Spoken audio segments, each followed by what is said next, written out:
Good morning, ladies and gents, and welcome back to the channel. If you're new, my name is Lee, aka Rollin Thunder. And in today's video, I'd like to talk about electric vehicles. So sit back, relax, grab a cup of tea, and then let's get into the video.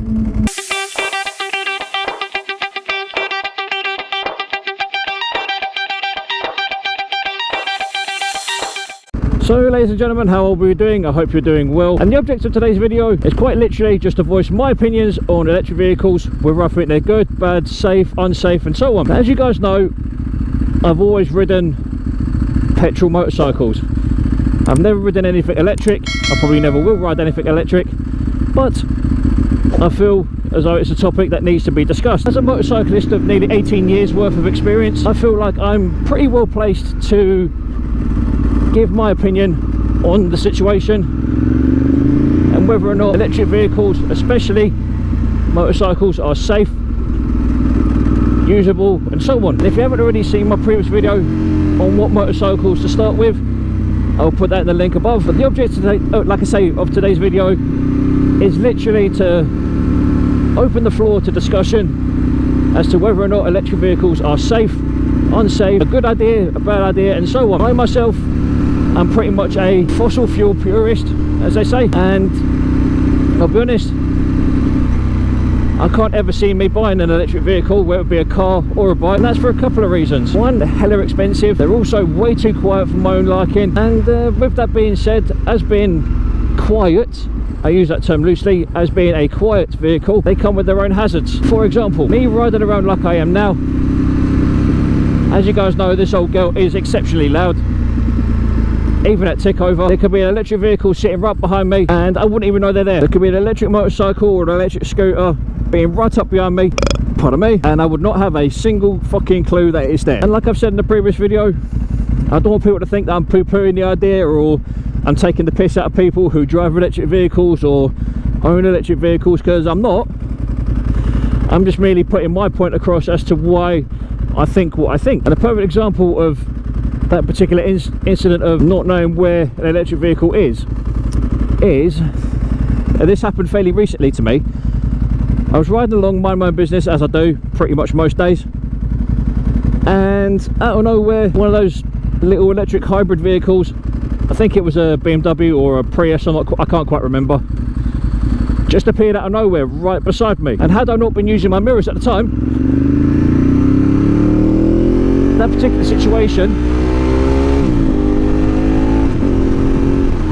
could have ended very, very badly. You're probably wondering, what do you mean that could have ended very, very badly? Basically, what I mean is that I was looking to go left, like I just done there, mind my own business, as you do, and if I can get to another left-hand turn, I'll show you what I mean. Quite literally, I got to a point where I was midway in the turn, and this Prius, I think it was, tried to dive up the inside of me. And like I say, if I hadn't been using my mirrors or hadn't had my wits about me, we'll use this left-hander as an example. See where these cars are now? I was literally mid in the turn, like so, and the Prius was there, literally right next to my foot. And had I not been looking, that could have ended very, very differently. And quite literally, I was focusing on going around the turn. It wasn't a exceptionally fast turn, mind you, but anyway, that's what I mean when I say that electric vehicles, in my opinion, are dangerous, especially if you run a motorcycle or you drive a car that's got a loud-ish exhaust system to it, or even if it's just got a standard system. Petrol and diesel vehicles are notoriously loud in comparison to electrics, and when stuff like that happens, you know, what do you do? Do you stand the bike up and run on past the corner? Do you stop in the middle of the street and have a go at the driver? You know, there's 101 things you could do, but if you do the wrong thing, it could end up hurting you or hurting someone else, which is, you know, not a good day for anyone. I mean, obviously, don't get me wrong, electric vehicles do have a place in society. They do have a place in you know, in the evolution of man, shall we say. But for me, in my evolution and my evolving as an adult,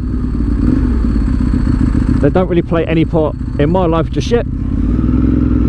Obviously, if anyone has an electric motorcycle that they want to let me have a go on, bridge, I'll be more than happy to have a go on it, to try and change my opinion. One of the motovloggers that I follow, Lamb Chops Rides, he had a go on an electric vehicle not so long ago, and he said that, okay, it's very weird not having a clutch or a gear lever. All you got is front and rear brakes, which in itself isn't a bad thing. It's two less things to worry about in terms of hand-eye coordination and all that business, especially if you're a new rider. And he said that these particular bikes have almost instantaneous torque. Now forgive me, I don't remember the name of the brand of the bike that he was riding. I think it was a Zero or X0 or something like that. I honestly don't remember. But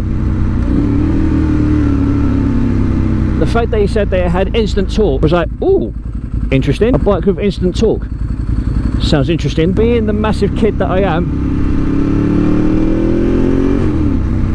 first thoughts that came into my head was, will it wheelie?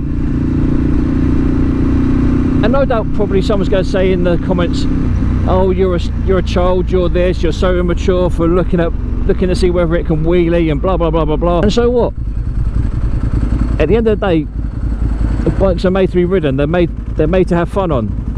Okay, they are in some cases a necessity for commuting and so on, but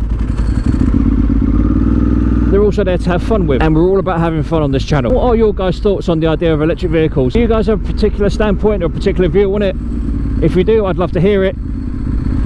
So put down in the comments box down below your thoughts and feelings on electric vehicles. Good idea, bad idea, the natural evolution of the motor vehicle. I'd love to hear your guys' thoughts. But like I say, guys, your comments, your thoughts, your feedback, it helps me progress with the channel. I'd love to hear your guys' thoughts, your feedback. The comments are always greatly appreciated, whether it be good, bad or indifferent. Any criticism is constructive criticism in this case. And if you've got something to say about the subject, I'd love to hear it. I'd love you guys to get engaged and get involved. It's what this channel's all about. It's about community, it's about motorcycles. I don't want people to think that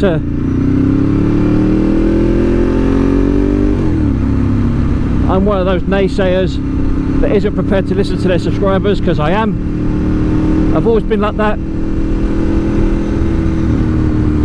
So if you've got something to say, I want to hear it. I want to know what you guys think of electric vehicles, whether they be cars, motorcycles, mopeds, lorries, buses, whatever, taxis. I want to hear your guys' thoughts and opinions. Any kind of feedback is always, greatly appreciated. I love hearing what you guys have to say, and I try to respond to the comments as quickly, efficiently, and especially as honestly as I can, because I am all about being honest. I don't want people to think that I just say what I say because someone's told me to say it. Do you know what I mean? Just on a side note, how I'll be enjoying the 30-day challenge, I have no idea what day we're on now because I've completely lost track. Once again, we're faced with changeable weather, which is supposedly summer, but it is what it is. Do you know what I mean? But as always, ladies and gents, I do greatly appreciate the support and the love you show the channel, the comments, the thumbs up, the subscribers. It means a lot to me. Do you know what I mean? And I know I keep saying it, but thank you for being part of the journey with me. Thank you for putting up with my sometimes uneducated waffle, but sometimes I like to think that I actually have something decent to say. And for those of you that do stick around and watch the videos from the beginning to the end, thank you for that. Like I say, the love and support is greatly appreciated. It does mean a lot. And not only that, the comments and the interaction that you guys have with the channel, it does help it with YouTube. It helps it with the algorithm, and helps YouTube promote my channel to new subscribers and new viewers and stuff like that. So thank you for that as well. And as always, ladies and gents, if you like what you see and you want to see more,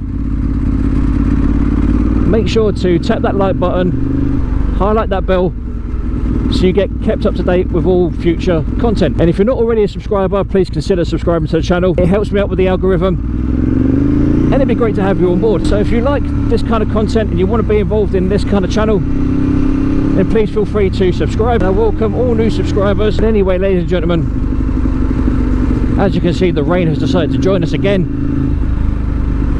and this is supposed to be summer, would you believe? This is supposed to be the British summertime. And that's another thing that worries me about electric vehicles. When it rains, what stops you from getting electrocuted when you plug it in? Is that a bit of a dumb question?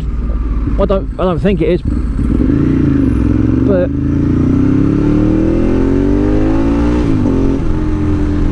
you know what I mean? What stops you from getting electrocuted when you plug one of those fuckers in? Do they have a different, you know, earthing system to most normal vehicles that hurt? Are they insulated differently to normal road vehicles? You know, are they do they have rubber interiors? Are they waterproof in some way? You know, how do they work in comparison to normal vehicles? You know, I'm really curious to see whether or not they have the same, you know, like waterproof IP rating or whatever it's called to normal vehicles. Maybe that's just me being slightly overly morbid about it. I don't know. I mean, when people buy an electric vehicle, do they bother to think if these things are waterproof? Is it something that crosses their minds? I dare say probably not. But at the same time, when they're actually designed, are they designed with any kind of waterproofness in mind? Or are they literally just built like normal cars with a massive amount of batteries in it? Are these questions ever asked when the cars are made or manufactured? Are these questions ever asked when they're built and designed? I honestly don't know. But it is a question that, you know, I don't know if it's ever been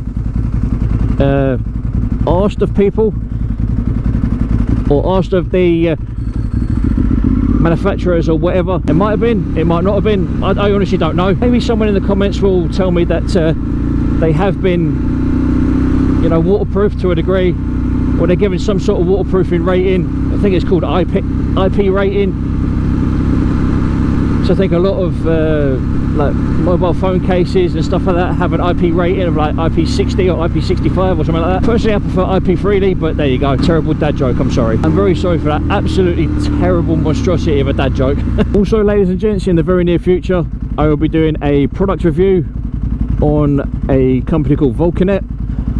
They make waterless, basically motorcycle baby wipes, and I will be showing you guys how they work, how good they are, and so on. So I'm deliberately not giving the bike a clean until then, so you guys can see how good they are. But for now, ladies and gentlemen, you guys have been awesome. I have been Lee, aka Rollin Thunder, and as always, look after yourselves, look after each other, stay safe on the roads, be careful with COVID-19, be safe, be healthy, look after each other, and as always, adios.